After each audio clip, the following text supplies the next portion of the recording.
So first is caring does notice. You cannot care well about someone and yet refuse to notice. Just doesn't happen.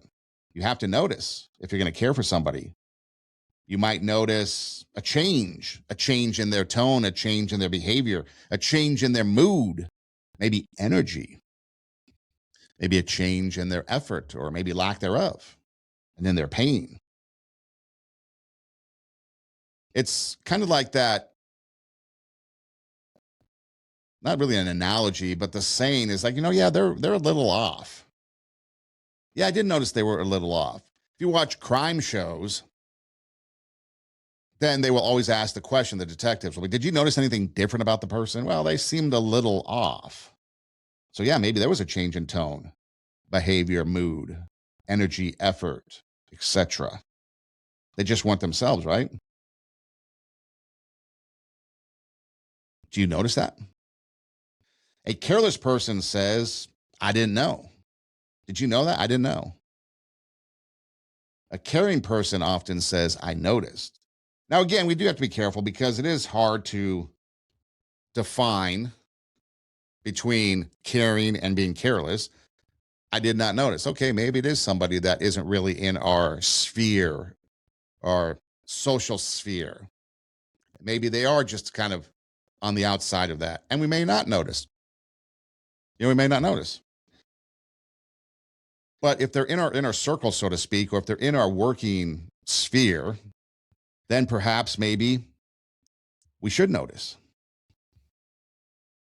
So not only does caring notice, but it listens. Caring listens. Listening is one of the clearest proof of caring. Not always having answers, not always talking back, giving them ideas. It's just listening, being there, listening. Many people listen only to reply, to correct, to defend, or maybe redirect the conversation back to themselves, to me. Oh yeah, that reminds me of the time I did, or this happened to me, or I felt this way. But when we really care, we listen to understand what they're going through. We are quick to listen, slow to speak. We're there for them. We don't rush them through their pain. Oh my goodness, this is an inconvenience. They're calling again. What's their problem? Why can't they just get over it? No, we take the time, even though it inconveniences us, to see them through their pain. We don't minimize their problem.